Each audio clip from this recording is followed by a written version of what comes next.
Anyway, Andrew has an amazing resume, very talented young man. We're so excited to have him. He is currently located in Portland. He's starting a bonsai nursery there. The name of his nursery is, what is it? Let's see. Rakuyo. Am I saying that right, Andrew? Rakuyo. Yep. Rakuyo N. And it means deciduous or falling leaf. Is that what I understand? Yep, that's correct. That's correct. Very, very appropriately named.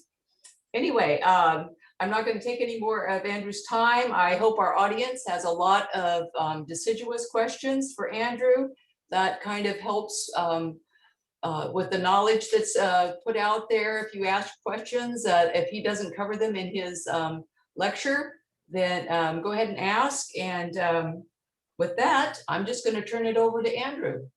Great. Thank you so much, Renee. It's a pleasure to be here in front of you all tonight. These Zoom presentations have been a lot of fun for me as a bonsai professional. I think I was the first one to start doing this, and I've done probably over 50 of them so far during the pandemic. So it's been a great way for me to connect with the community and the clubs at a safe way. Like Renee said, my business is called Rakuyo Bonsai. Rakuyo is the deciduous, or is the Japanese word for deciduous or falling leaves. And deciduous bonsai is what I'm passionate about. I have about 200 of them here in my garden. They're what I like to work on, what I like to grow, and what I like to teach. And so that's what we're going to talk about tonight. We're going to talk about what you do with your deciduous bonsai in the summertime, which is now. So I'll pull up the presentation and we'll get started. Like Renee said, if you have any questions, I really like these Zoom meetings to be conversational. So please unmute yourself and ask a question. If you have one at any point, feel free to interrupt me.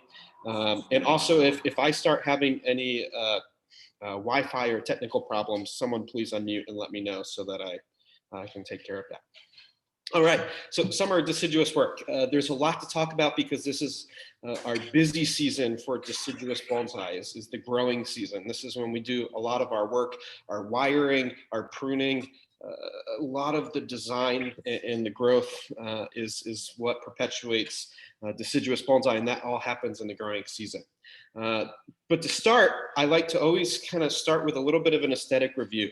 And I think I've seen several of you with other clubs via Zoom, but I think this is my first time talking to your club specifically. And I always start with this aesthetic review because it really helps to know where we're going. You know, deciduous bonsai is a long game. And if we don't know what that game looks like at the end, we never really get there. And so there's different paths that we can go. And there's two main paths for how you can create and design a deciduous bonsai. And I have these two trees here that kind of represent that. These are both Trident Maples. They're both about the same age. They're both about the same years in training. They're both about the same size, but aesthetically, they're very, very different. Two different ends of a spectrum.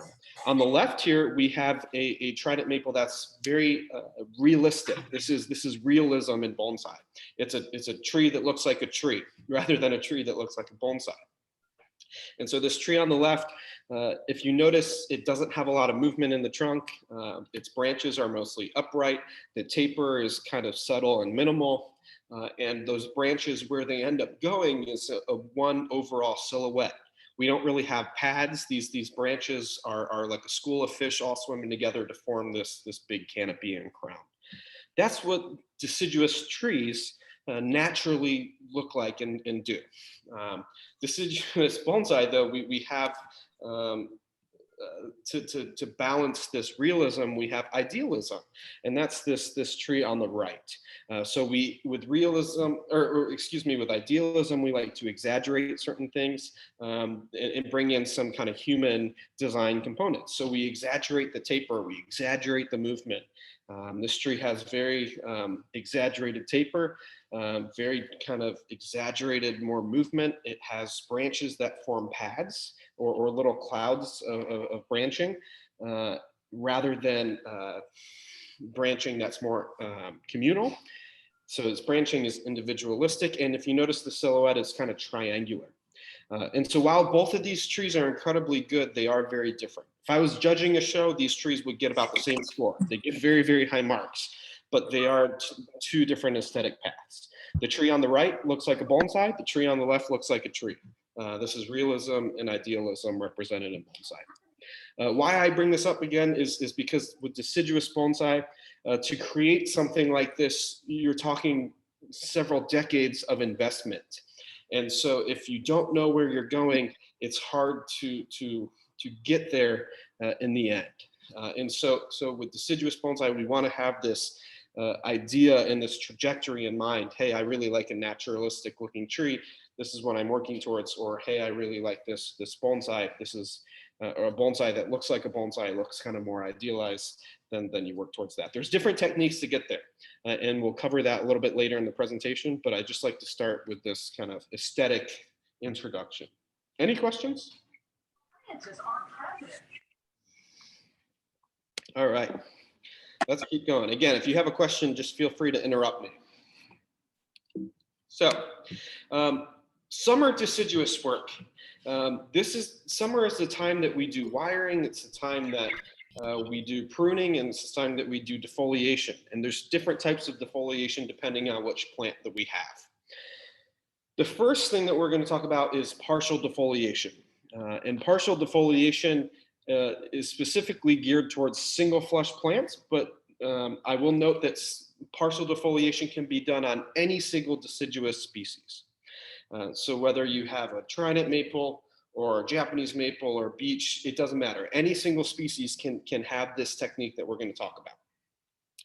We mostly do this with single flush plants. And a single flush plant, if we think of pines in bonsai, we have black pines and we decandle those because they're multi-flush plants. They have the ability to grow an entire new round of growth, versus something like a Japanese white pine. We don't decandle that because it doesn't have the energy to put on a second flush.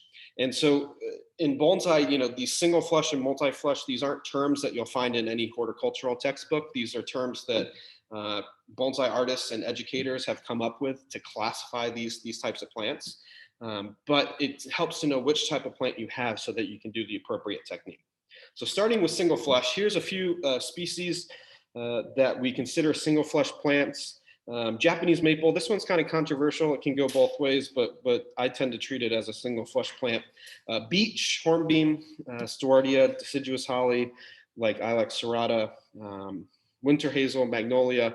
Most plants that we tend to work with are single flush plants in bonsai. Single flush plants, generally speaking, they grow in colder climates. They grow if we're in the northern hemisphere, they grow more north.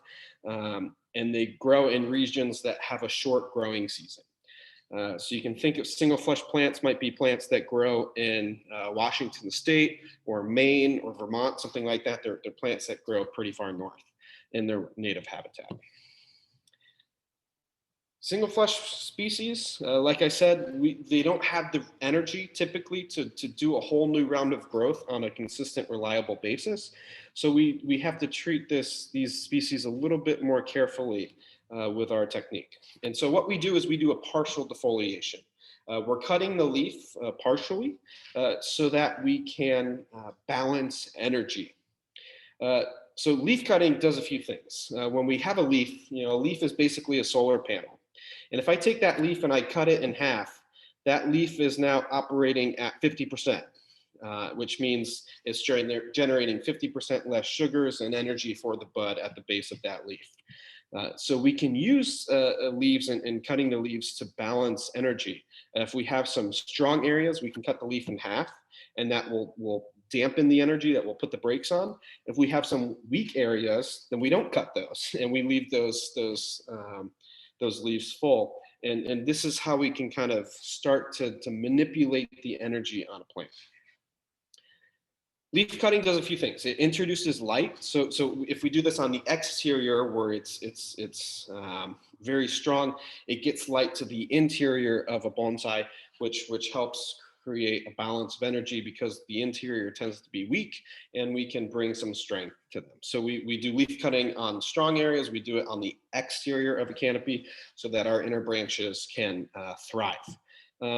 like I said, it balances sugar. So our outer buds, they typically are controlled by this hormone called auxin. And auxin is a plant hormone that is in the apical region of a bud or a stem. And what that does is it flows down the stem and it prevents all the inner buds from growing too strong. So if we dampen that auxin, if we take that outer leaf, which produces a lot of auxin, and we cut it in half, that's going to allow the inner buds more energy to get strong again. So it balances energy. Plants are naturally unbalanced. So if you're looking at something like a maple, you'll notice the top is very strong while the lower branches are very weak. And so in bonsai, we want to balance everything so we can have branches that have equal energy and equal vigor. This partial defoliation, it introduces light, it balances sugars, but the important thing is it generally doesn't produce a visible response. Your plant may push again, but it's not guaranteed and it's not required. All the changes that are happening with partial defoliation happen on a vascular level. It's happening inside the buds, inside the stem of the plants. So we do this so that we balance energy, not so that we get a whole new flush of growth. So different types of leaf cutting, depending if we have an alternate or an opposite leaf plant, we do a different thing. So if we have an alternate leaf plant, and I'll have some photos to illustrate this, an alternate leaf plant, we cut the leaves in half. If we have an opposite leaf plant, meaning we have pairs of buds going along the stem, we take one of the pair off. Taking one of the pair off won't, affect only one of those two buds at the base of those leaves. If you take one off, it will affect both buds. So that's our general practice. So what does this look like? So here's a Japanese maple. Japanese maple is an opposite leaf plant. And for me, I treat it as a single flush, meaning I do a partial defoliation. So my Japanese maples, let's say I have a tree that I'm trying to refine. I have extensions all over the plant. This is what grew in the spring. And I want to come in and I want to refine this plant. I don't want it growing too strongly. I'm not trying to grow a trunk or a branch. So I want to trim this. I want to get ramification. I want to maintain density. So I take this extension that I get, and my first step is to trim it. So I cut the extension. Typically on an opposite leaf plant, we cut to the first pair of buds if we're happy with how our branch is looking. So we cut to our first pair, and then after that, we then can do our partial defoliation. So we trim first, then we do our partial defoliation. Because this is opposite leaf plant, meaning I have pairs of leaves, pairs of buds, I just take one of the pair off. And I do this all over the exterior of a plant.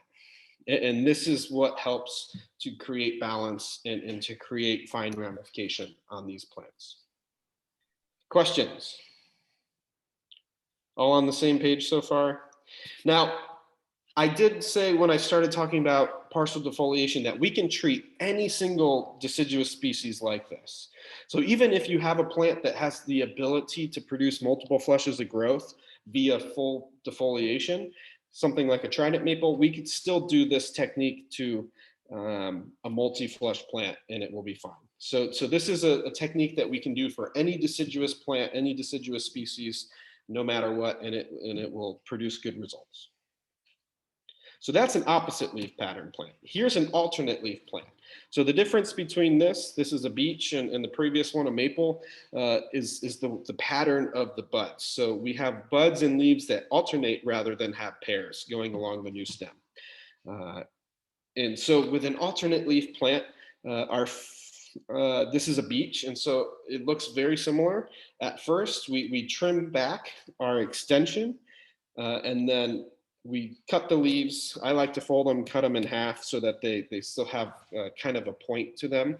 And so that they, from far away, it still kind of looks like a leaf. I didn't do that as clearly in this photograph as I would have liked, but if you do fold it and cut it at an angle, then you can get a nice tip on that leaf. Now, notice the difference between this and the maple. This one I trimmed to 2 or 3 buds versus the maple I trimmed to the first pair. The first set of buds. And there's the reason for that. If we have an opposite leaf plant, when I trim back to the first pair, where I had 1 branch, next time I'm going to get 2 because I have a pair of buds. If I have an alternate leaf plant, where I trim is a little bit more, I need to be a little bit more cautious. And so let me draw on here. If I just trim this back to that first leaf where I had one branch, I only get one branch in its place. So I haven't gained any ramification. So on any alternate leaf plant, we have to cut back to at least the second or third bud in order to gain ramification. That way, next time this grows, I have 1, 2, maybe even 3 branches in the place of 1. If I cut it back to that first leaf, that first bud, I had 1 branch and I only get 1 branch in the future. I get a change of movement, which is nice, but I don't get any ramification. So if we're trying to build ramification, which is what these defoliation techniques are used for, then on an alternate leaf plant, we need to trim to either the second or the third bud. Now I prune to either the second or the third, depending on which direction I want it to go next. And this is the beautiful thing about deciduous bonsai is depending on where we trim, that programs where the plant's going to regrow. So essentially we can use our scissors to create movement. We don't always have to put a wire on something to create movement. If you're willing to be patient, you can use your scissors to create movement. Some people call this clip and grow, some people call this directional pruning, whatever you call it. It's a really beautiful tool on deciduous because by doing this, we get a much more organic and natural looking type of movement. So by cutting it, next time where this grows, I'm gonna get, predominantly it's gonna grow from this first leaf that I cut back, but I'm gonna get 2 smaller branches here. And so I've created movement just by making a scissor cut, which is beautiful. So that's opposite versus alternate leaf pattern plants for partial defoliation. Now let me show you what this looks like on actual bonsai. This is a dogwood, a tree that I treat as a single flush. This is a photo from last year, so this is about 1 year old. But anyway, it shows you this technique. So this is early summer. I trim back all the extensions. That's my first step.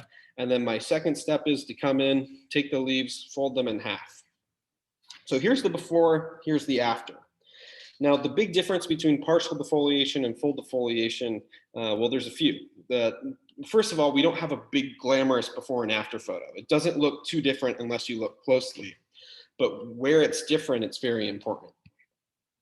So by cutting the leaves in half, again, here's the before.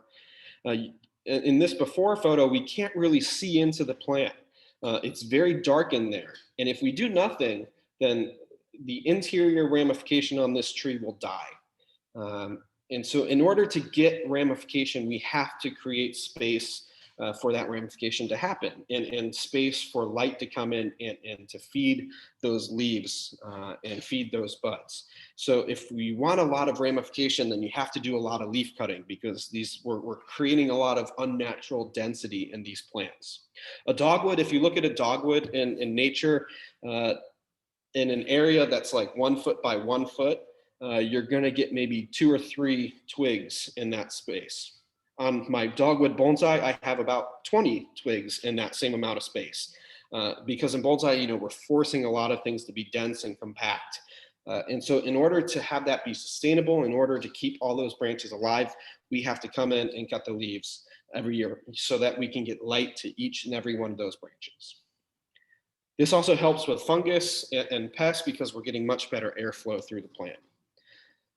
So this is kind of, for an old refined tree, this is kind of a mandatory technique that we have to do every single year. So this not only sustains ramification that we already have, but it helps encourage more by creating light and space for that ramification to happen. So single flush, partial defoliation, it's important. It's not a huge before and after. If your spouse saw this, this would take me about two hours to do. If your spouse came in and saw this, they'd be like, what have you done for 2 hours? It doesn't look that different. But it's very, very important for these plants. All right, now let's contrast all that with full defoliation, which is what we can do on a multi-flush plant. So unlike partial defoliation, we can only do this technique on a small specific set of plants. Partial defoliation we can do on everything. Full defoliation we can only do on 1, a strong tree, and 2, a multi-flush species. So here's some common multi-flush species. This is not an all-encompassing list. These are just some of our greatest hits that we use in bonsai. We have Trident Maple, Amber Maple, Zelkova, Chinese quince, any type of Japanese quince like Chochibai, Toyo Nishiki, Bokeh, Chinese elm works great, crepe myrtle, ginkgo. So these are a few species that have the ability to put a second flush. Most of these species tend to grow in hotter climates. That's a general trend between them, or if we're in the northern hemisphere, climates that are more south. So in California, you can probably grow a lot of these plants very well because they like heat and they respond to that well. And these plants, because they grow in hotter climates, they tend to have multiple growing seasons, which tends to make them capable of having multiple flushes. So full defoliation, what is it? We're taking 80 to 90% of the leaves and we're taking them off completely. This is a very powerful technique, and it produces a very strong visible response. So we're taking a plant that's really bushy, and then all of a sudden it's going to be in its winter silhouette, basically. So your spouse will come out and say, wow, it took you 2 hours to do that, but it looks totally different. It looks like you did something, which is exciting. What this does, by taking off the leaf completely all over, it's kind of forcing a second spring. It's forcing a plant to, wherever you have a leaf, create a new shoot in its place. So what we do, we still trim back the shoot just like we did before with partial defoliation, but we're going to remove the leaf entirely. Some species we can take the leaf, like a Trident Maple, and just pluck it off. Others, we need to be a little bit more careful because plucking it off can rip the bud off. So we can cut the leaf along the petiole, which is the little stem that attaches the leaf to the twig. And I'll show you what that looks like. We only do this on trees that are very strong and trees that are very vigorous, meaning we want to have a lot of extension in order to do this technique. Just like decandling, if you have a black pine and you don't really have really strong candles, then you skip it. You don't decandle it that year. It's the same thing with full defoliation. We can only do this when we have a very strong plant and when we have a nice, vigorous flush of growth. If we don't have that, then we have to treat it like a single flush, even if it's a multi-flush species. So we have to be very, very cautious about what plants we do this to. All right, let's take a look at what this looks like. So here's a Trident Maple of mine. Notice this is a strong, vigorous plant. And just like a multi-flush pine that we're going to decandle, I prepped this tree with fertilizer months before I'm about to do this technique. And so starting in this photograph was probably in June or July, but 3-4 months before that, in February, March, I was starting to fertilize this, and I was fertilizing it pretty aggressively because I knew I wanted to fully defoliate it, and I knew I wanted, I knew I needed a vigorous plant in order to do that. So I fertilized it very strongly in the spring. By the time summertime came around, I have 2-3 foot extensions, which signal to me, hey, this is a plant that I can defoliate. If we don't see this vigor, again, we have to treat it like a single flush. So we can trim it back, take one of the 2 leaves of the pear off, but we can't entirely defoliate it. So we need this vigor. That's a very, very important point. So what this looks like, here's a Trident Maple extension. Same thing as before with an opposite leaf plant. We're taking it, we're cutting it back to that first pair of buds, but then this is where it's different. We trim the leaves, and here on this tree, I'm cutting the leaves along the petiole, which is a nice, safe way to do this. And this is what I end up with. So I do this all over the plant. I take this big, vigorous bush, and I take it back to wintertime, pretty much. And this is what I'm left with. Now, we don't have to do it absolutely everywhere, and we don't have to do it the same way. And let me show you where I varied a few things. Bring my my scribble tool out here. So if you look at this bottom left portion, I still cut it back, I still defoliated, but I didn't cut it back to the first pair of buds. I left a little bit of extension, and I put some wire on. And the reason being is this lower part of the tree, it's too short. It needs to elongate and reach out a little bit. So I chose to leave it a little bit longer, put some wire on, but still defoliate it, because the defoliation is going to create more density. Up here at the top, I did exactly what I told you to, and so that's all good. And then down here, I did something totally different. And so I didn't prune it back or defoliate this lower branch at all. The reason being is this is a new branch that I'm trying to grow and use as my key branch. And because it's so much thinner compared to all the other branches, it needs a different technique. And the technique is don't touch it. If you need something to thicken up, you don't trim it. And this is something that's very, very difficult to teach, but it's super, super important with deciduous bonsai is knowing when not to trim. And there are certain cases where we absolutely need to let something extend in order to gain thickness and caliper. One of the problems of this tree right here is that we have a really, really big trunk, but the branches that come off it are relatively small. There's no transition there. We go from huge, massive trunk to small branches. And so by letting things grow from time to time, that's going to really help to thicken things up. And I'll give you an example. In this photograph here, which is from, let's say, June of 2020 until now, that branch has quadrupled in size, mostly because I left it alone. And so I'm able to take something that's the size of a pencil and grow it to be something that's the size of my thumb or larger in a short amount of time, if I don't touch it. So with full defoliation, we're able to vary our technique depending on what we need for that part of the tree. So that's what full defoliation looks like. It's a big difference that you see before and after, and it produces a much different result because this is going to grow an entirely new flush of leaves versus the partial defoliation. Sometimes by just cutting the leaf in half, it will regrow. Sometimes it won't. With full defoliation, we're guaranteeing it's going to push a whole new flush of growth. So the visible response afterwards looks very, very different.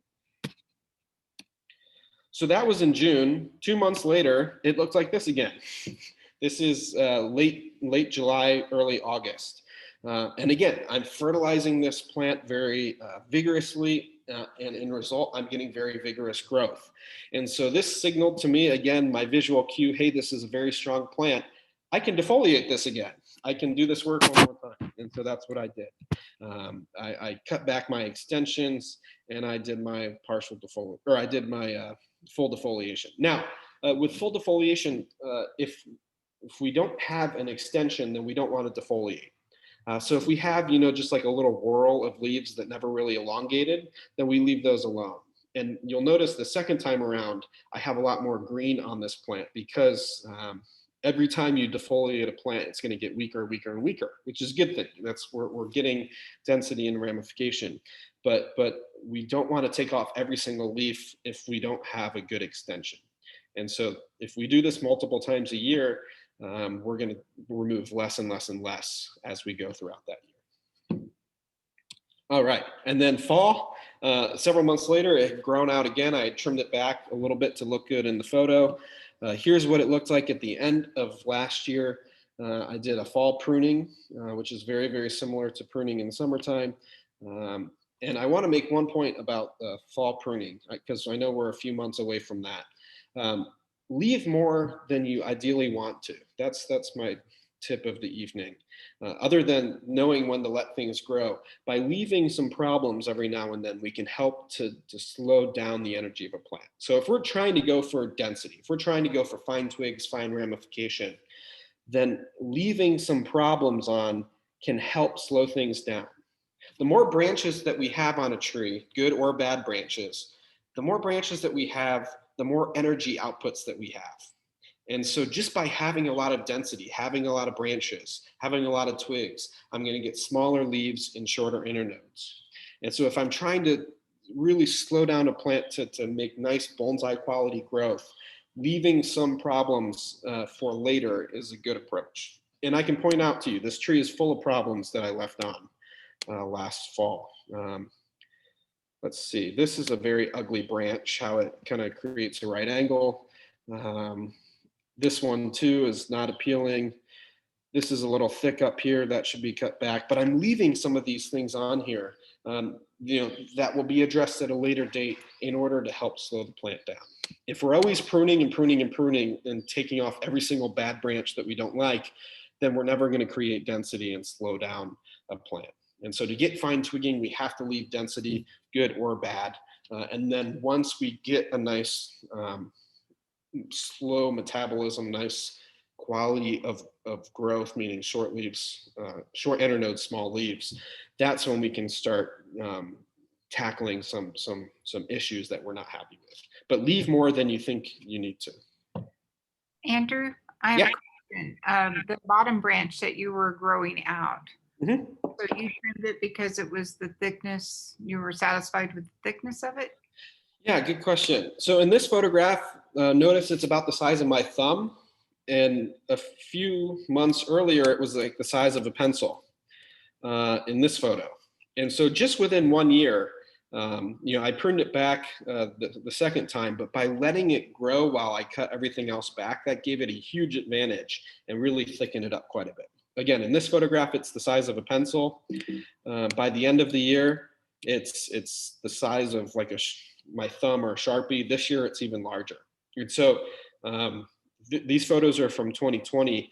In 2021, this year, I let that branch grow pretty long again, and now it's about an inch in diameter. So by letting it grow, it got substantially bigger. Now, I did cut it back this year, and I cut it back a little bit harder. I cut it back into this territory because to me, this was kind of ugly how it just came out, did not have any taper to it. And so I let it grow really long in order to get some caliper, some beefiness.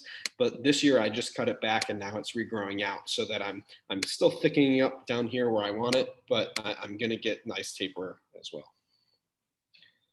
Did I answer your question?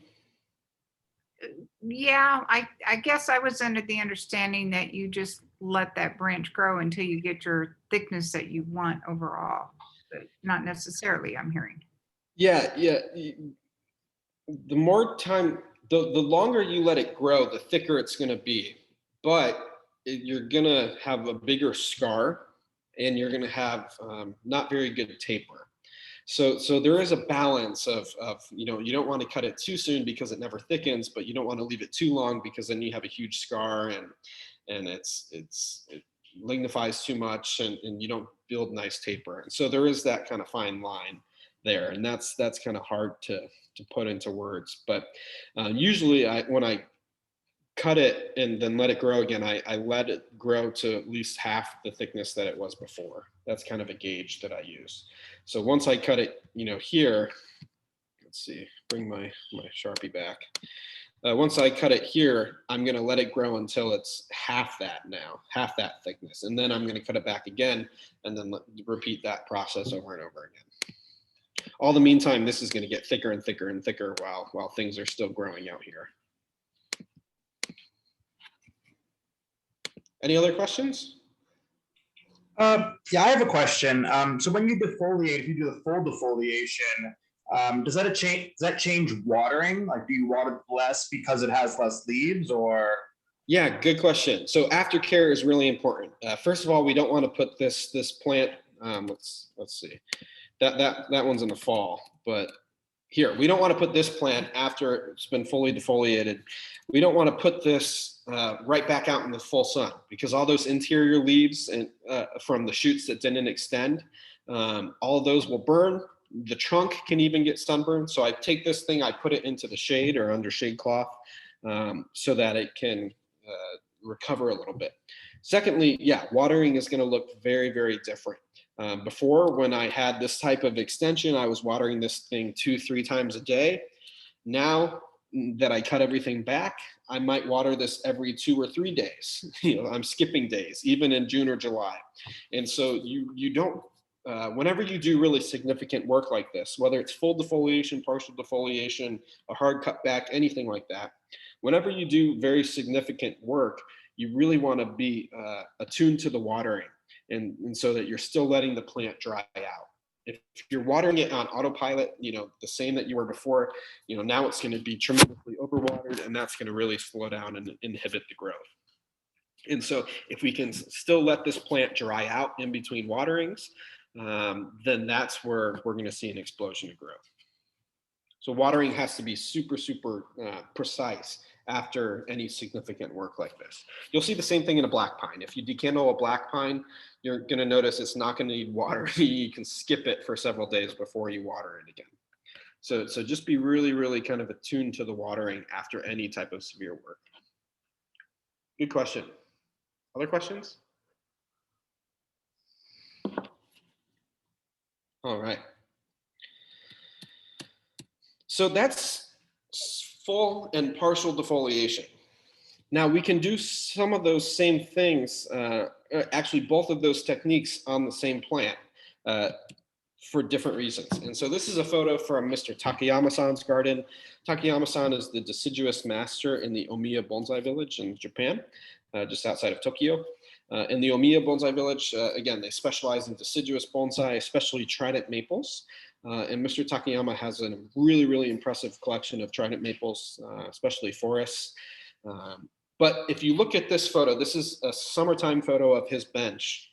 You'll see 3 trident maples here. And they've just recently been worked in the last couple of weeks when this photograph was taken. And you'll notice different techniques were applied on different zones of the plant. Maples are very infamous for having very strong apical regions. The top of a maple is going to be very, very strong and aggressive. The lower branches are going to be very, very weak. And so Mr. Takayama-san has balanced that energy problem by fully defoliating the top, partially defoliating the bottom. And that can, if you have a strong plant, that can really help to balance out energy. By doing this, this lower portion here will get strong. This upper portion here will, we'll put the brakes on that energy, and that can help balance out a plant. Now, again, if you're going to do any type of full defoliation, you better see that type of extension. And so this tree probably had a nice big long extension in order to do this technique. Otherwise, if you defoliate a very weak plant with very minimal extension, that's where you can have twig death and where it doesn't respond very well. So you need a strong plant if you're going to fully defoliate. But if you have a multi-flush plant and it's very strong, but there are weak parts of that plant, you might just defoliate the strong parts and partially defoliate the weak parts. And that's what's been done in these images. The other thing I'll say is if you do this, 1 year isn't going to change it too much. But if you do this consistently for 3, 5, 8 years, that's where you're going to see a huge difference. That's where, these lower branches are really going to pick up speed and momentum. 1 year, you'll see a small, slight difference. But if you do this technique and you do this specific zoning, if you do it reliably for multiple years, that's where the magic happens. And that's because deciduous bonsai are like your retirement account. It's like a 401k or IRA. If you just put, a couple contributions in, it's not going to look like much. But if you can contribute, $100 here and there, consistently for 30 years, that's where you really, really build something that you can retire off of. Conifers are kind of like, quick stock market things, like GameStop. Yeah. And so you take a Yamadori, you can create a bonsai in a very short amount of time.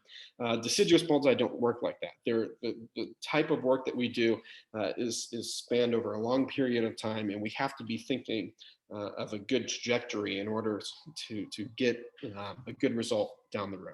So because they're so stretched out, it can be a little difficult to teach and to understand them, because 1 year of work might not produce very much result.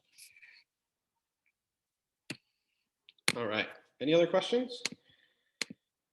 We'll keep moving. All right, wiring. So wiring is something that we want to do in the growing season. We would think intuitively that we want to wire in the winter on our deciduous when all the leaves conveniently drop off. And that's nice because, we can see everything super clearly, but horticulturally wiring in the winter is one of the worst things that we can do. If we wire during the growing season, the trees are very active. Anytime that we're wiring, we're creating damage, whether it's microscopic damage or major damage if, boom, the branch snaps off. But that type of microscopic damage is a lot easier to heal from if we do it during the growing season. Meaning, if I get a small little crack on a branch that I wire in the growing season, it's probably not going to be an issue. If I get that same crack, from bending in the dormant season in December, January, then I could lose that entire branch. And so wiring in the growing season is going to be much healthier for the plant. Any type of micro damage that we create is not going to be an issue, and it can heal itself very, very quickly. It's also convenient to wire in the summer because the branches are going to set very, very quickly on a deciduous. Deciduous branches set in 2 to 6 weeks after application. And so we have to get the wire off very, very quickly, and we have to watch it. So the best time to wire is I say spring, early summer, but you can wire all throughout the growing season. We use aluminum on deciduous trees because it's a much softer wire. It's also more economic because that wire is not going to be on for 2 years. It's going to be on for 2 weeks or something like that. And so it makes more sense. It's soft. It's not going to be on for very long. So we use a cheaper material. And the other important note is wrapping it on the branch is much softer than copper, and there's a lot less tension. And so sometimes if you're not wiring correctly, you can create wire scarring on a deciduous plant just by applying the wire. And so the aluminum gives us advantage. It lays on the branch that we're wiring much easier. We like to use, for aluminum, we use the same size as the branch that we're wiring. So if your branch is 2 millimeters, then you use a aluminum wire that's 2 millimeters. So your aluminum wire, for it to be effective, should be the exact same size as the branch that we are trying to move. Typically on deciduous bonsai, we're wiring small or young branches. We're wiring branches that are 1, maybe 2 years old, but that's kind of the max. You don't want to wire a branch that's 10 years old. It's not going to work well. Most deciduous plants are hardwoods, and deciduous species, they're a lot more brittle. Their vascular layers, like the xylem, the phloem, the cambium, are much thinner than their coniferous counterparts, and they lignify much more quickly, so they're not as flexible. So deciduous plants, if you have something really big that you need to wire, you don't. You just cut it, you get a back bud, you grow that out, and then you wire that. Lastly, the main difference with wiring a deciduous versus a conifer is that we have to be very, very careful about where we bend. And we want our wire to be supporting the opposite side of a bend. You know, with a pine, a juniper, you can put a piece of wire on and bend it wherever the hell you want. It's going to be fine. With a deciduous, we have to bend it where we have wire supporting that bend. Otherwise, we can get a snap. And here's what that looks like. This is a correctly wired and bent deciduous branch. This is a defoliated Trident Maple leaf. So that's why there's no leaves. Defoliation is a great time to wire because we're exposing a lot that we can see. So notice the wire is the same size as the branch, and notice where it's bent, we have the wire supporting the opposite side of that bend. That's going to protect that area from snapping off. If we don't do that, and we bend on the other side, then it can snap very, very easily. And on many deciduous plants, they're a lot more brittle, and we need to be very, very careful about where we're bending a wired branch.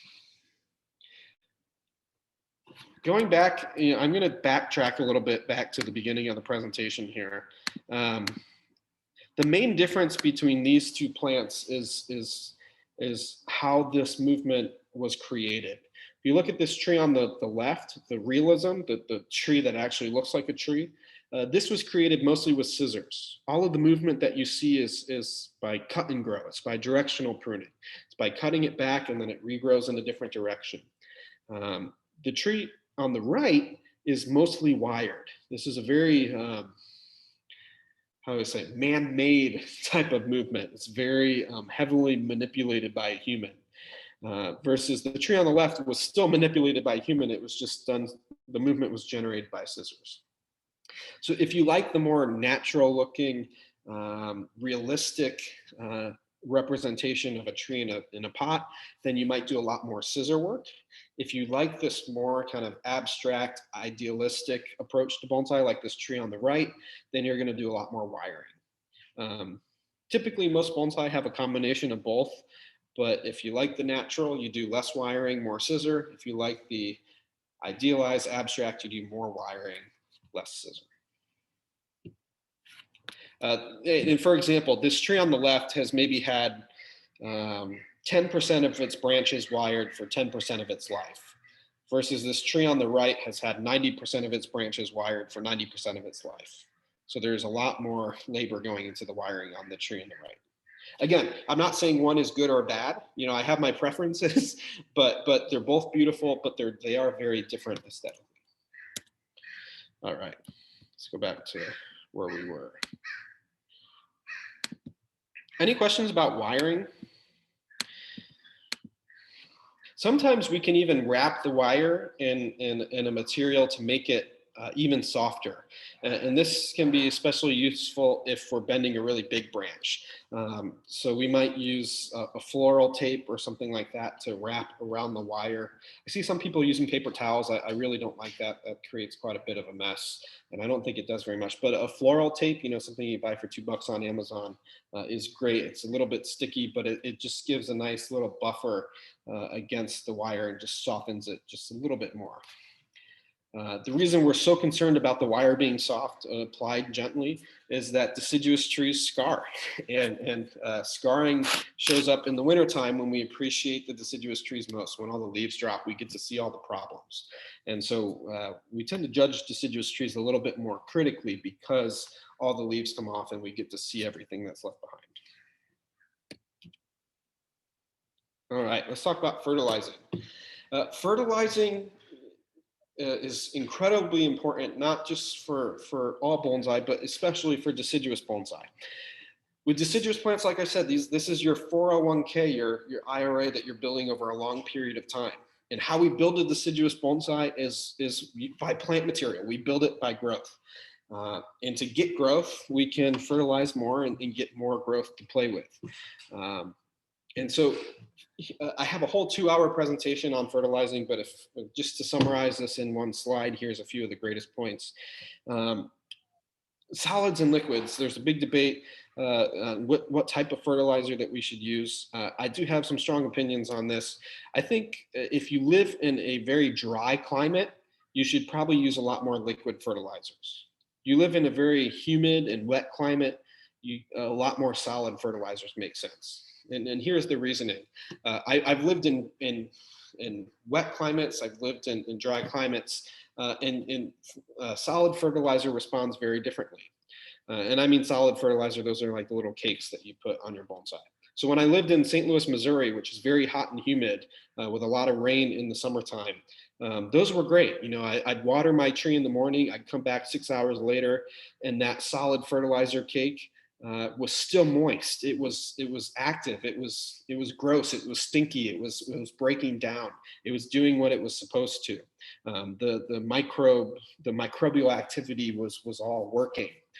When I live in Portland now, and I water the plant, and I come back like let's say an hour later, and my solid fertilizer cake is completely dried out. It's shriveled up. It looks like I don't know, it's not really active.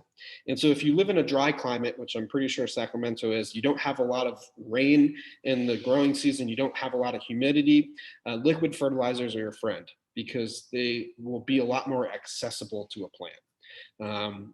Here in Portland, Mike Hagedorn and I, we switched to liquid fertilizers maybe 2, 3, 4 years ago, something like that, and we saw a huge difference in plant health.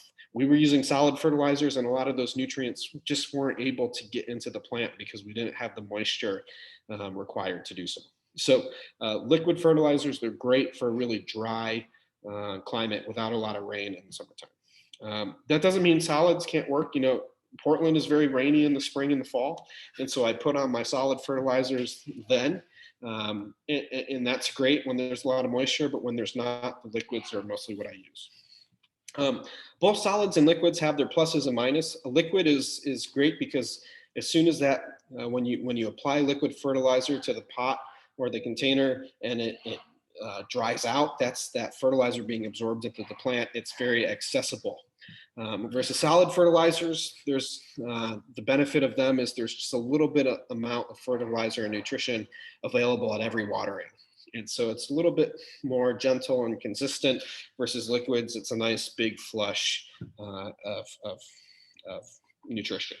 Liquid fertilizers, because of that reason, are great if you have an unhealthy tree as well, because you can really get nutrition into the plant that way. Chemical and organic. A lot of people are very passionate about whether they're a chemical or organic fertilizer person. I don't think it really much matters, but I use both in my practice. Organic fertilizer is great. It's hard to find an organic fertilizer that's going to have issues or problems. The benefit of an organic fertilizer is there's more microbial activity, and the biggest advantage is that they're generally a nice strength for bonsai. Organic fertilizers tend to be a lot weaker, and so they're a lot more gentle. And with a bonsai, where we're not looking for big, huge leaves, big, long internodes, like we might be if we were growing a tree in an orchard. With bonsai, we want we want a healthy plant, but we want nice small leaf, short internodes. And so we want our macronutrients, our NPK, the 3 digits that you'll see printed on the bottle. We want those to be under 10, under 10, 10, 10 for bonsai. That's to get nice, good quality bonsai growth. Most chemical fertilizers, they're great because they don't require a microbial breakdown. They're immediately available to the plant. It grows trees hard and fast. Chemicals are great if you can find a weak one. The problem with most chemical fertilizers is that they're too strong for bonsai. Something like Miracle-Gro, which is probably the most famous chemical fertilizer that there is, it's about 3 times as strong as we want for bonsai type growth. And then again, when I say bonsai type growth, I mean we want small leaves, short internodes. And so if you use Miracle-Gro, you're going to get really big leaves, you're going to get really big nodes, and then you're going to have a tree that's too strong, has too much vigor for what we're looking for. And so most chemical fertilizers, they're macronutrients. There's too much of them, and we don't want to necessarily use them. There are a few good ones, and I think here's a few of the products that I use regularly. This one on the left, this Fox Farm, it's called Grow Big, is my favorite liquid chemical fertilizer. If you notice the numbers down here at the bottom, they're 644, which is a nice gentle strength. Those are numbers that we want to use for bonsai, because they'll give us proper nutrition, but they'll do it in a nice amount. Fox Farm is great, and the benefit of a chemical fertilizer is nice because they tend to be really balanced, meaning they have a lot of micronutrients as well as the macronutrients. So things that you don't think about, like zinc, boron, manganese, iron, the list goes on and on. Most of these products have a lot of those micronutrients. So that's why I like to use them. Something like this fish emulsion on the far right, this is just a local one that I have in my area, but any fish emulsion that you can get at the hardware store works great. There's an Alaska fish fertilizer you can buy at Home Depot that's great. Some people say that you should use fish hydrolysate rather than an emulsion, which is kind of like a cold pressed product, not using heat to break that down. Mike Hegedorn and I did a fertilizer test over a couple of years where we found absolutely no difference between a fish hydrolysate and an emulsion. The only difference is that the hydrolysate costs about 3 times more money. So just the regular fish emulsion that you get at Home Depot will do. This is a local one that I tend to use. And then BioGold is a really great product if you need to use a solid fertilizer. BioGold is one of the most expensive solid fertilizers on the market, but it does have some advantages that can cause the price to drive up. BioGold is one of the only fertilizers that has been created by a bonsai master. This was created by Kyuzo Murata, the person who wrote the 4 Seasons of Bonsai book, who was a kind of an old school Japanese bonsai master. He was one of the founders of the Amiya Bonsai Village, and he's someone who really pioneered a lot of products that we now use today. So he's the one who invented the concave pruner, the knob cutter, a lot of our tools for bonsai were created by Murata. And so this product is very thoughtfully created, meaning it's a triangular pellet, so it doesn't roll off the bonsai pot. It has a little bit of insecticide in it, so the squirrels or the critters tend not to go after it. And it has a really nice balanced nutrition for bonsai. So you'll pay more for it, but there are benefits that come along with that.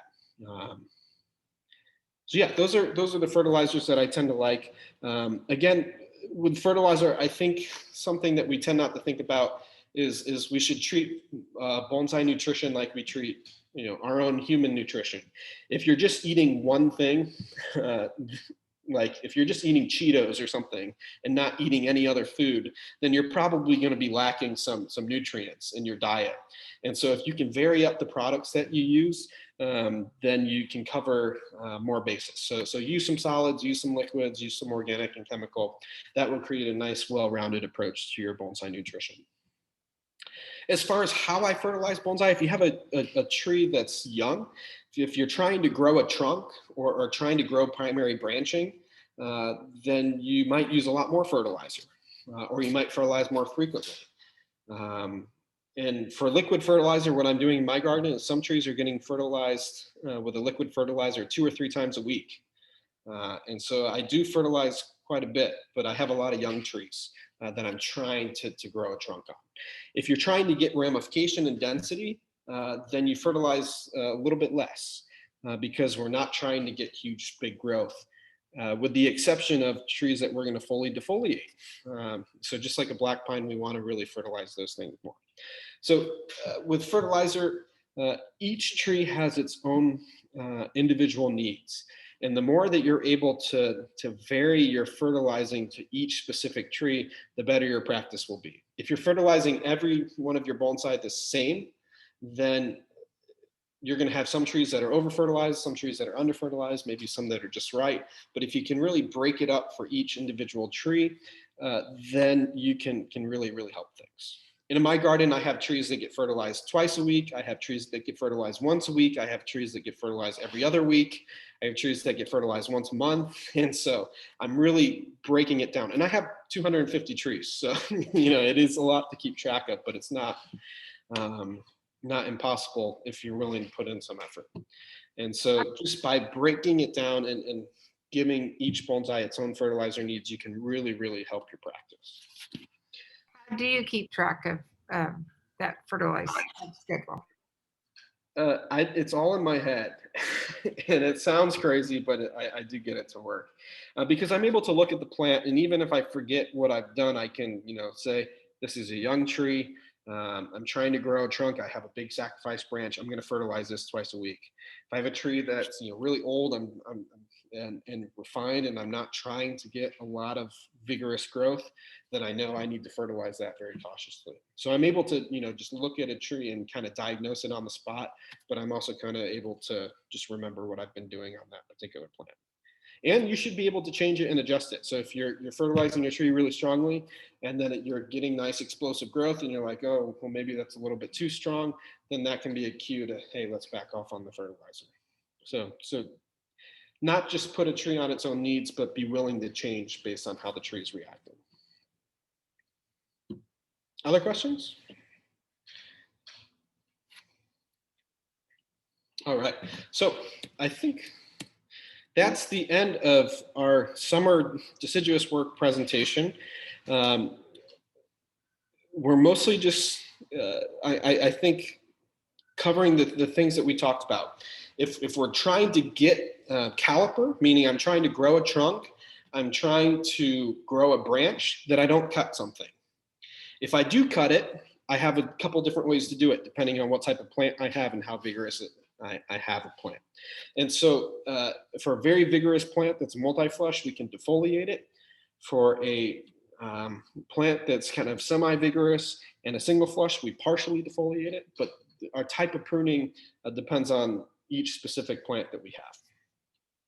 And then we can do some wiring as well. So summer is a great time for deciduous work. It's our busy season. This is the time of year where we're doing the most things. In the winter time, we tend to take some nice time off, which is great. There's not a lot to do on a deciduous bonsai once it's dropped its leaves, but our summertime is the main time of year to really improve and enhance our designs. All right, I think we have time for questions. So any questions about deciduous bonsai? I have a question. Yeah. What I was wondering is that there are some trees that are top dominant and some trees that grow like shrubs more from the bottom. And I wondered if there's a difference that you apply to those. Like you had said something about maples. My experience is that sometimes maples lose their canopy, the top of the tree, like an azalea might. I don't know if that's just a phenomenon that I've experienced or if that's something more typical. But anyway, I'll turn it over to you to talk a little bit about that. Yeah, so any tree, if we call something a tree, trees, you know, a maple, beech, oak, there's lots of trees. Trees are apically dominant, meaning they're going to grow taller than they do wide, and their main point is to grow single stem and to grow out. So a tree, it's the buds on the outer end are going to be much stronger than the buds on the inner end, and the top is always going to be stronger than the bottom. If we have a shrub or a vine, those tend to be basally dominant. And so while trees are apically dominant, shrubs like an azalea, like a quince, like holly, shrubs are basally dominant, meaning that they tend to grow out rather than up. And so a shrub tends to put a lot of suckers off the base. Over time, a shrub in nature will kill off the old part and keep, you know, putting out the young parts that are growing out and out and out. And so with a shrub, we tend to balance that energy by cutting the suckers and leaving the parts on the older part of the plant that we're interested in. Trees, we tend to balance that energy by pruning the apical regions, the outer meristems, and by leaving the lower and inner buds alone. And so depending on the energy of whether we have a tree or a shrub or a vine, that's kind of how we dictate the energy. So like a Coralopsis or a quince, you know, I'm always cutting off the suckers that try and grow at the base because those are going to weaken the rest of the plant. Versus a tree, I'm always trimming back the extremities and the apical region because that tends to be stronger. I don't have too much experience with a maple becoming weak at the top, but if you have that problem, if you notice that, you know, your extensions at the top of a maple aren't very strong, then you can just tweak these results from the presentation in order to help you with that. So maybe you cut back the lower branches if they're stronger, and you leave the upper branches uncut and let them grow freely.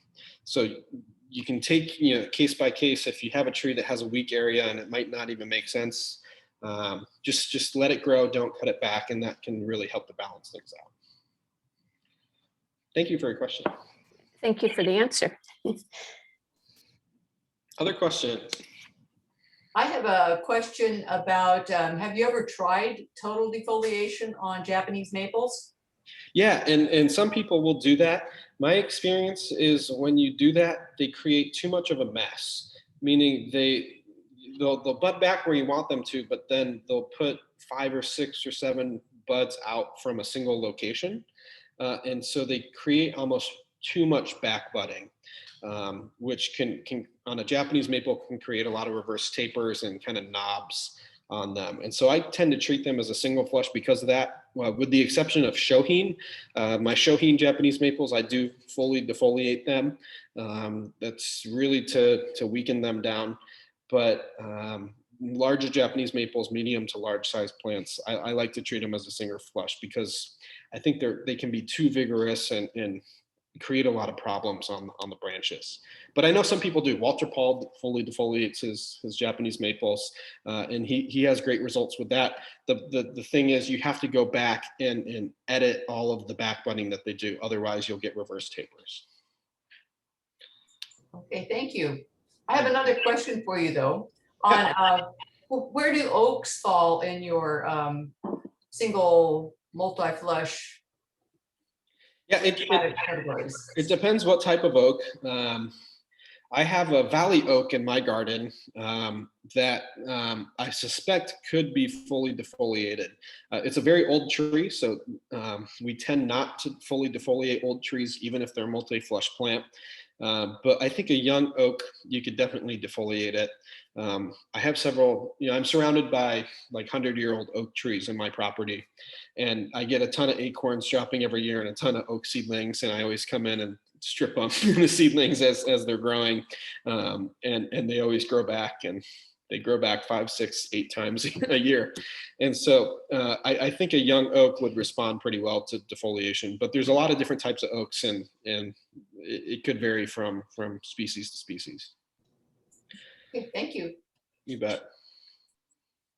That did remind me, there, even if we have something like a Trident Maple, that's a pretty reliable multi-flush plant, as they get older and older, we tend to do less and less of the full defoliation.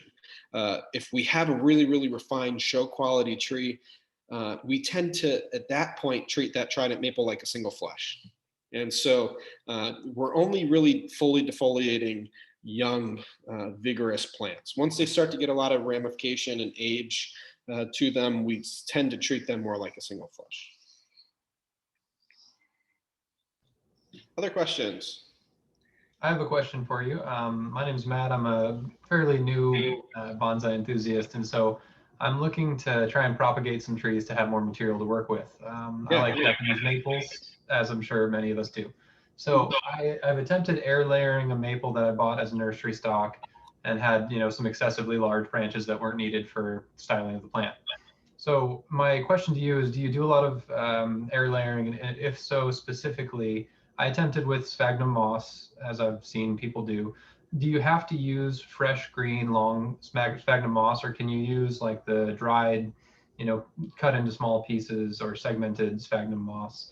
And what other precautions should you take? Because in my sad story, my air layers failed, obviously, as the first ones usually do. And so I was concerned for the health of the tree. I saw blackening of the bark around the air layer, which I presume is an infection or some kind of a fungus. I cut back those branches, and needless to say, I'm just nursing the rest of the tree back to health. So tell me where I can go right. Yeah, so air layers. Air layers for most deciduous artists are the preferred genesis for deciduous material. The benefit of an air layer is that we get 360-degree radial roots right from the get-go. And so if you start with that and you put it in, even if you have a small thing that you've layered, you're setting yourself up for very good nabari or surface root success.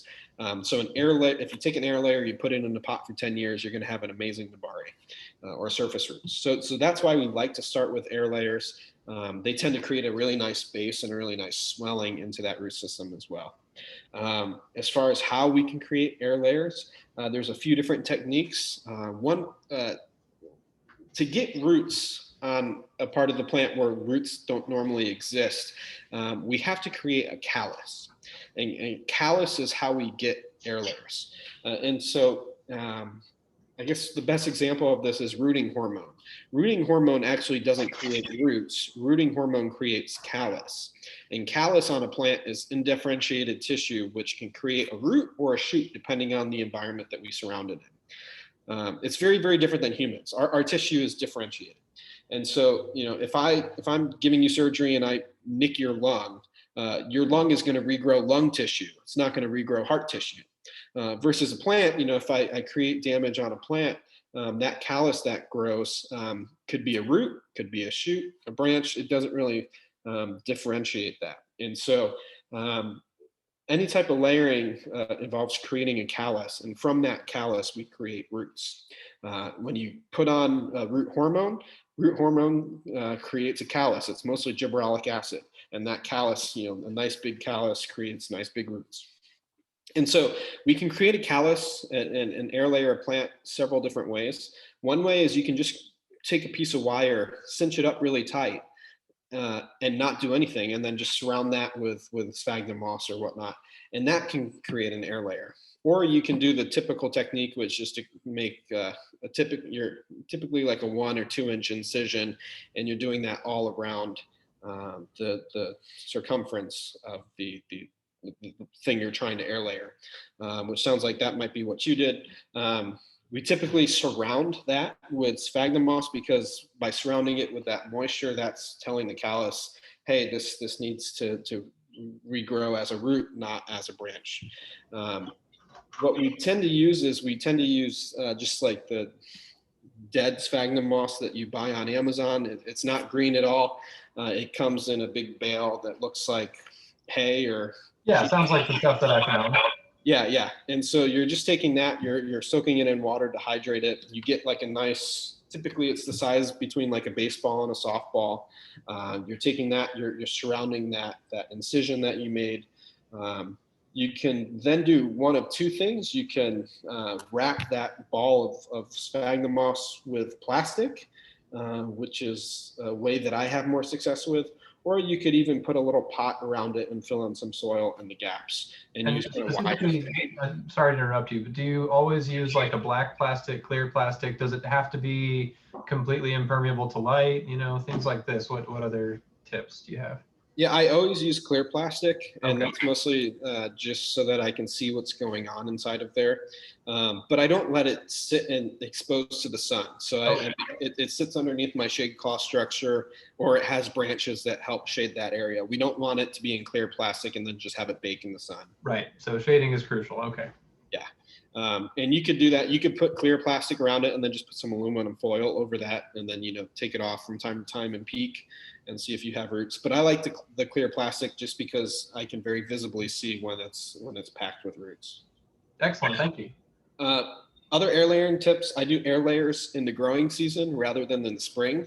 Some people do them in the spring. It's an optional time, but I find it's not as good of a time to do it when they're just leafing out in the spring. The reason being is when we do it in the spring, our cambium isn't as active, and so our callus doesn't happen as quickly, which can lead to more failure. And your tree's trying to leaf out. It's trying to do two different things at once, trying to heal from this big cut that you make and leaf out. And so it's better to air layer, I think, after that first flush of leaves hardens off, which in Portland is April. In Sacramento, that might be March, something like that. But you want that first flush of leaves to harden off and lignify just a little bit in order to do the air layer. So I wait here, it's May, June, something like that. That's when I start my air layering. So I wait till that time. I use the sphagnum ball and just wrap plastic around it. Some people will, like I said, put a little pot around it, which is fine, but I have more success with the plastic. And depending on your species, you can have different types of success. And your air layer can take a different length. So a maple, typically a Trident Maple, Japanese maple, you can expect to separate it that same year. Versus if you're trying to air layer a beech, it might take 2 or 3 years to have enough roots for you to be able to cut it from the parent plant. And so depending on the species that you're working with, it might be more or less conducive to the air layer process. Thanks. The other thing is you want it to really, you don't want to trim back the thing that you're trying to air layer. You want to let that thing grow. The stronger that is, the more callus you're going to get, and the faster the take you're going to have. Very good. Other questions? I wanted to ask about a ginkgo. I have several ginkgo forests, and I have a dwarf ginkgo. Would you fully defoliate all of these? No, not a dwarf ginkgo. Any of the dwarf plants, they tend to be weaker than the parent plants. This goes for conifers or deciduous. So any dwarf or cultivars, you tend to be a little bit more gentle on the techniques with them.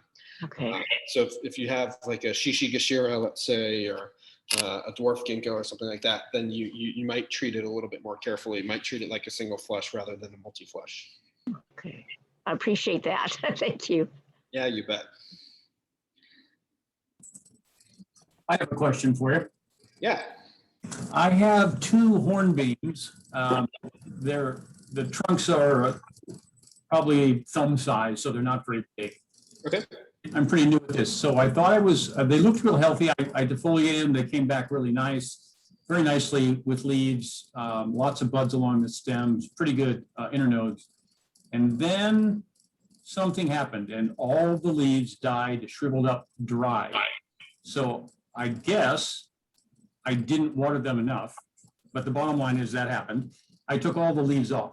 And then some of the ends of the branches themselves, there's not a lot of ramifications, relatively new tree. The branches are very modest and thin and probably no more than 2 or 3 inches long. So the dead tips, I just trimmed those and watered them, put them in the shade, and I'm just hoping something works. Is there anything else that I might do now since I'm in that situation? Yeah, when you're in the situation where you have a really weak tree, watering is the biggest help that you can give to your plant, making sure that it's drying out in between each watering. So even if watering caused the issue, now that there's an issue, being really cautious to make sure it's not still wet when you're going to water it, because chances are it's going to dry out much more slowly than all your other bonsai that are doing fine. And so just be really careful with watering. If it's in a pot, doesn't have good drainage, you might tip up one of the sides so that water will drain out a little bit more easily, and you're not having a lot of water sit in the pot. But you want to get the roots really working, and they don't work if they're just constantly sitting in moisture. So they need to dry out the soil mass and before they get rehydrated in order to really bounce back from a health issue. The basics, like watering, is the quickest way to take a sick tree and make it healthy again, just by letting it dry out and rehydrating it at the appropriate time.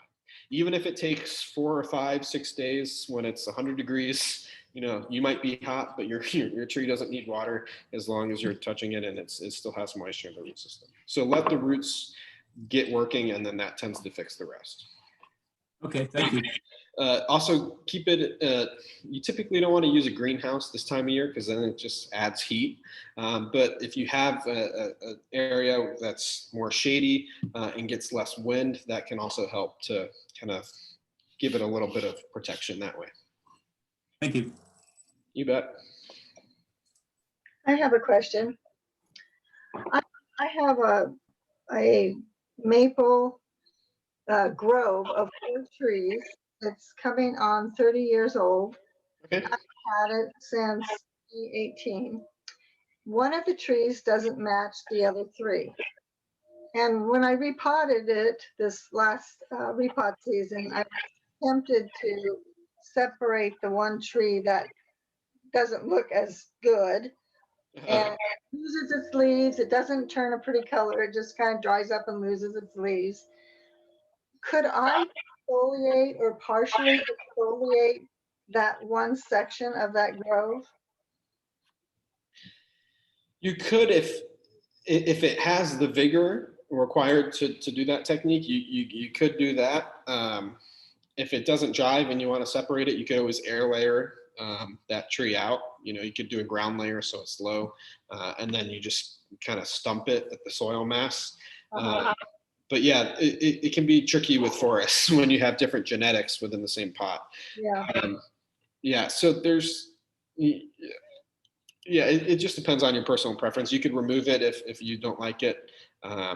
Oftentimes when it's so connected to everything else, an air layer is the best way to save that plant but get it out of there. But yeah, you could if you could partially defoliate it or fully defoliate it if it has the energy, and that might the whole grove looks good. So if I were to separate that from the rest of the grove this coming repot season, would I just cut it away from the other 3? You could, yeah. It sounds like it's been there for a while, so it can be really tricky to remove it without damaging other roots, because a lot of the roots from all the trees are probably very intertwined. But if you do some excavating, it's possible. So okay, yeah, I'll have help next time I repot it. Yeah, that's the best way to remove it. Okay, thank you. You bet. I have a question. Yeah. We are new to bonsai. We're also new to California. We just arrived here a couple of days ago from North Carolina. Oh, great. So we came from high humidity environment to super, super dry climate. And we have a young ginkgo tree. This is our first growing season with it. It was doing great this spring and summer. It did 5 days, mostly in the car, not getting much sun. And now we're in this dry climate. So I'm basically at this nervous state of how, you know, how to not have it dry out or dwindle too much. So we kept it mostly in the shade after the drive. And now it's under shade cloth and is staying outside, you know, all day now. We had a little bit of browning on just a couple of leaves, but overall it seems to be okay. But I wonder if you had any suggestions or things that we should do to make sure it stays strong. Yeah, ginkgos are super tough, so I wouldn't worry too much about it. Dry climates, it sounds like you're doing the right things. We typically need more shade in a dry climate than you might in North Carolina, where you have a lot of humidity. Humidity is a really great buffer to a plant that we don't have the privilege of out here in the West. And so watering is a little bit more intense. You know, we have to water our plants more. If it's 95 degrees here versus 95 degrees over in North Carolina, we're going to be watering maybe twice as much here because we don't have all that moisture in the air to help slow plants from drying out. So just be a little cautious on the watering. When you do water it, you can spray down the foliage, especially if it's really hot. You know, you do it in the afternoon at the hottest part of the day. That can give the plant a little bit of an advantage, and then have shade cloth over the top of it to really kind of protect it from the sun, because it can bake a little bit more when we don't have the humidity. But it sounds like you're doing all the right things. Excellent. Thank you. You bet. Other questions? I have a question. Yeah. When you say let the trees dry out between waterings, what do you mean by dry out? Can you kind of quantify that some way? Because I know you can't let them completely dry out. Yeah, good question. With a deciduous plant, we want them to be about 50% dry before we rehydrate it. What that looks like if you're using akadama, the Japanese volcanic clay as a particle, we want to see that change in color. So it's no longer dark brown, it's kind of more of a tan. But we want to hit it on that spectrum before it's super tan. So you're looking at the color of your soil. What I do is I have moss on all of my trees. And so if you have established moss, you can read the moss. So if you go and touch the moss and it's moist, then that's a good point where you water it. If it's wet, you don't water it. If you touch the moss and it's shriveled up and it looks kind of sick, then that's maybe you let it go too long. So there's a variety of factors with gauging how dry is dry. But with most deciduous plants, we want to be about half dry before we water them again. If you go and touch the top of your soil surface and it's still wet, then you don't water it. If you feel just a little tiny bit of moisture, then you can water it. If it's bone dry on top, then you definitely want to water. But about 50% dry is typically how it was taught to me. Okay, thank you. Yeah. That's something that's really easy to see in person. So speaking of that, if any of you ever come up through Portland, get on I-5 and just drive north. If you come through Portland, please feel free to come by and visit my garden. Just send me an email and we can make an appointment. But I'm totally open to visitors if you're ever passing through town, or you want to take some deciduous classes in the future. I'll be offering those. But everybody's welcome here. Just send me an email and we'll set it up. But that's something I can really easily show you in a class or in person, because it's kind of something that we have to really use feel to tell. But about half dry is typically how we word it. Thank you. Hi, Phil here. I've got a question again, getting back to fertilizing. What are your thoughts on the coated type fertilizers like the Osmocote products? I think Osmocote is a little strong, but I think it could probably, meaning its numbers are a little bit higher than I would typically want to use for bonsai quality growth. I think you can get away with it if you use less. but I typically stay away from it just because I think it's too strong. I'd rather use something that's half as strong, but use it more frequently than use something that's that strong. If you use something that's over 10, 10, 10, you can see the internodes just tend to be a little bit too big, the leaves a little bit too big, and then they push. If it's too strong, like Miracle-Gro, then they push from the buds that they're growing at the same time, which is a hard thing to explain.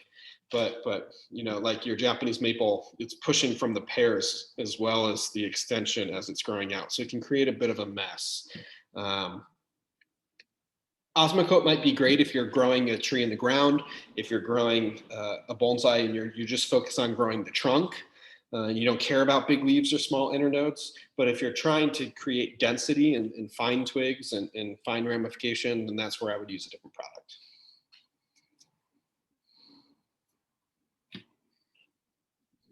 Yeah, I tend to use it on my growing stock and stuff, and you know, setting up trunks and things like that. So, Yeah, I think it works great in that purpose.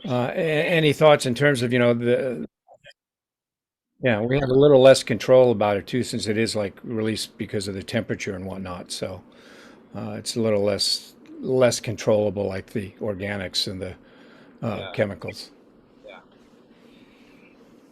Yeah, I think Thank you. Osmocote had a bad reputation. They used to break down too much when the temperature was too high. I think they fixed those issues. But yeah, in the past, I've definitely heard of plants burning because they broke down too quickly. Sort of. I have a Well, especially question. with our, you know, 100-degree temperatures. Yeah. Yeah, another question. Yeah. So, what do you feel about kelp spray, like foliar spray, like liquid kelp, as like a foliar spray? Yeah, the people who use it swear their life on it. But I will say all the scientific studies that have been done on it in the last 20 years have shown absolutely no benefit. And so it's really, really popular in the indoor gardening world, especially in the marijuana growers right now, swear by it. And the only area that it's had a little bit of success in scientific research is if you're doing cuttings or something like that. But most of the research points away from it. There's a really, really great website that I recommend to everybody. Actually, let me try and pull it up so I can share it with you. There's a horticultural professor at Washington State, Dr. Linda Chalker Scott. And I'm just going to pull this up. She has a great website on horticultural myths. And she takes something like curative kelp or seaweed, and she says, you know, here's what everybody's saying about it. And then she summarizes, here's all the scientific studies that have been done on it. And she really, you know, clearly summarizes the science for you. Let me share my screen and share this with everybody. Michael Hagedorn actually interviewed her for his book Bonsai Heresy, which I would highly recommend to everybody. But this is a great. So whenever we're looking up information for plants, we want to have a .edu website, and we want these to be scholarly articles. And let's see. Here's the myth of curative kelp. Let's click on that. Here's the myth: seaweed extracts reduce disease, improve production, and increase stress resistance in landscape plants. She says, here's the myth, here's the reality, and she talks about and summarizes all of the science. So it's a really, really great resource. She not only talks about seaweed, but she talks about foliar fertilizing and compost tea and all of these other things. But this website, the Horticultural Myths at Washington State University, is a really, really handy website because it takes all the hot topics right now, and it kind of shows you what the science is saying about all those hot topics. So in regards to seaweed, I don't use it. It's very, very expensive. And for me, I've seen no quantitative result from it. So when you have 300 or 200 trees, it puts some of the costs of these things in a little bit more perspective. So great. Other questions? Well, since they just asked about kelp, what about humic acid? Yeah, I think that's another one on that website that she totally busts. I think all this, yeah, I think the science on it isn't there yet. And again, the science is saying, look, hey, we have all these crops. We need to see a substantial difference in the ones that are getting it and the ones that aren't getting it. And most of these products, like the compost tea and the kelp and the humic acid, they don't produce a difference in the crops. Andrew, do you know if it would be okay to link to that on our website? We have, for instance, a link to a thing on pests where people can look. And you know what? I'll put a link here in the chat. I just did that, so everybody. Okay, great, thank you. Yeah, she's a really great. I mean, she's a biology and horticultural professor. She has a PhD, and she's able to read the science with a little bit more understanding than someone like me, and put a nice summary for what the science is saying about these hot topics in the gardening world. So it's a really great resource. It's sort of on sprays. How do you feel about misting? Is that important or not important? Is it something you do frequently or not? Like misting with water. Yeah, it's important when you don't have roots. So if you have roots that are healthy, then misting isn't going to do too much. The only area where I might mist, or I call it hamizu or foliar watering, is on a hot day to cool off a plant. But the thing I care most about is properly hydrating the container. Anything extra, getting water on the plant, is just extra. If you have a yamadori that has bad roots, or if you have a cutting that has no roots, misting is essential. But if you have a nice healthy plant, it's non-essential, basically. Do you think if you have like a what was that? Scorched plant, or like a plant that would make a difference, or is it just more important to treat that root ball? More important to treat the root ball. Where I do, water the foliage is when the temperatures are above 85 degrees, and I do it at the hottest part of the day. So I'm still watering the soil mass of the plant, but I'm then coming and watering the foliage to help cool that plant off. You're not just cooling it off because the water is cold, but you're also cooling it off through the process of evaporation, which takes away heat. And so it's a double-edged sword for cooling the plant off. So I do it when the temperatures in a dry climate are above 85 degrees. You don't want to, water the foliage too much because that can lead to fungus and create an environment that's conducive to fungus. And so you don't want to just water the foliage every single time, especially if you have a known fungal problem. But if it's really hot, it can really help create a nice environment to cool your plants off. Great. Andrew, you said that you have moss on all of your trees. Why is that? Yeah, moss is great because it does a couple things. It's one, I like the aesthetic of it. I think it looks really great when you have green moss on your soil surface. But other than aesthetic, it has a lot of horticultural benefits. A bonsai pot is a really small amount of space for a tree, right? And we want to make the most use of that space, especially if we're using shallow and small pots, which tend to look a little bit visually better. And so when we have a small or shallow pot, we can create more use of that entire container by having moss over the top of the surface. So if we don't have any moss over the top of the surface, let's just say we have our Agadama pumice and that goes right up to the top and there's no moss on top of that, we tend to not have any roots growing in that first half inch of soil. You dig down, you don't really see roots. They're not growing on the soil surface. Versus if you have that same container, you put moss on top, whether it's a live moss or like a shredded sphagnum, a dead moss, you put that on top, you're going to have roots going right up to the very tip of that soil surface. So you're making a lot more use of your container. You're allowing a lot more space for roots to grow, which is essential with bonsai because we're already starting out at a disadvantage, this tree being in a small environment. And so having moss on, it allows roots to be throughout that entire container. If you're doing any type of crazy plantings, you have something on a slab or you have a big mound or something, moss is great because it also controls erosion. It's also nice, as we talked about with watering, because it's a nice watering gauge if you have established moss. And when it dries up and shrivels out, it can be a visual cue and a cue that you touch to gauge moisture. So it's a really nice advantage. It gives a nice shield. It allows roots to grow throughout the entire container. And it looks nice. So where do you get this moss? Yeah, so you can get it on Amazon. It's just shredded sphagnum moss. Oh yeah, I have that, but the green moss. Do you Green buy moss, yeah, you can get it from all types of places. In Oregon, it's kind of everywhere. We'd probably have it growing on us if we didn't shower every night. But I know in California, people go to parking lots. Like parking lots is a great place to get or sidewalks, moss growing in these little cracks and crevices in a shady spot. I'm good friends with Jonas, and some of his favorite spots to get moss are in like asphalt parking lots. But wherever you can find it, basically. And there are a lot of different types of moss. And so and moss has different habits. Some mosses are very, we call them kind of climbing mosses. They're very aggressive and they spread out and they can grow up the trunk and on the branches, and we tend not to favor those.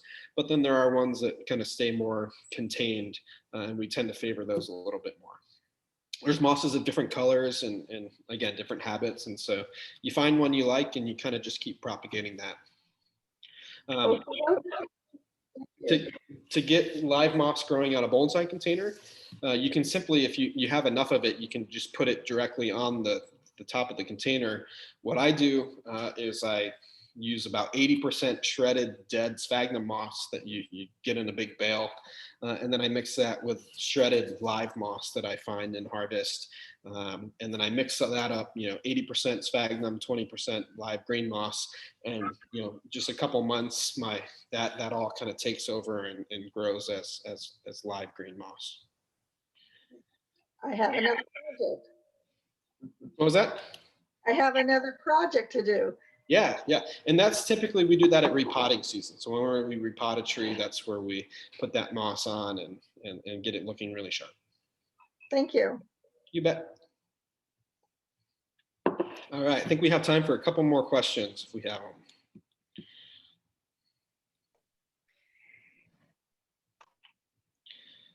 All right, if not, well, if you think of anything in the next day or two, feel free to send me an email. My website is rockuyobonsai.com. My contact information is on there. It also might be in some club information or on the club website, possibly. But feel free to send me an email if something jogs in your brain the next day or two. If you're passing through Portland, please come and give me a visit. It'd be great to see everybody in person. Bonsai is an art that you learn in person. And as good as these digital things can be and watching YouTube videos can be and reading books can be, we learn bonsai through experience. And so that's why joining a club, going to club events, going and studying in someone's garden, that's where bonsai knowledge is exponentially gained. And so I invite everybody here, if you want to come visit the garden, if you want to come take a class, I'd love to have you. Send me an email to arrange that. And again, thank you so much for having me. It's been great to do these Zoom presentations and meet you virtually. Hope to come down in person sometime, but thank you for the opportunity. Great. Thank you very much, Andrew. It's been a fantastic program. Great information. Yes. Thank you so much.